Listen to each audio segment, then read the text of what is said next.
देशाचे गृहमंत्री माननीय अमितजी शहा यांनी सातत्याने म्हटलं है घुसपैठी है,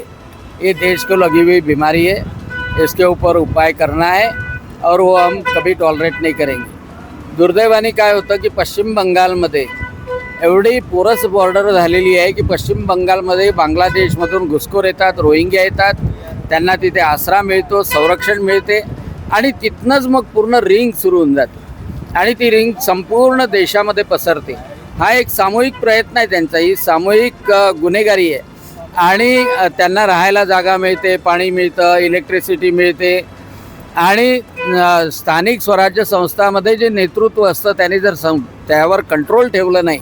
तर या घुसखोरी वाढते। अमरावतीमध्ये 9 महिन्याच्या अगोदर मी घुसखोर पकडले होते आणि त्यावेळेला माननीय मुख्यमंत्री महोदयांनी अमरावतीमध्ये निर्देश दिले आणि त्याचा परिणाम हा झाला की MDचं रॅकेट असो, गांजाचं रॅकेट असो किंवा घुसखोरी असो, त्यावर नियंत्रण करण्यासाठी डायरेक्शन मिळालं आणि तसंच मुंबई तर आगार झालेला आहे आणि त्या मुंबईच्या आगारामध्ये आता महापौर ऋतुजी तावडे यांनी जो आदेश काढले निश्चितपणे मी स्वागत करतो आणि सगळे भारतीय जनता पक्षाचे जे महापौर आहेत ते निश्चितपणे त्याला फॉलो करतील आणि घुसखोरी जर महाराष्ट्रात कुठेही असेल तर त्या घुसखोरीवर नियंत्रण ठेवलं पाहिजे। घुसखोरी हा देशाला होणारा कर्करोग आहे आणि या कर्करोगाला ऑपरेशन करूनच दूर करता येतं आणि त्यामुळं मी ऋतुजी तावडे यांचं अभिनंदन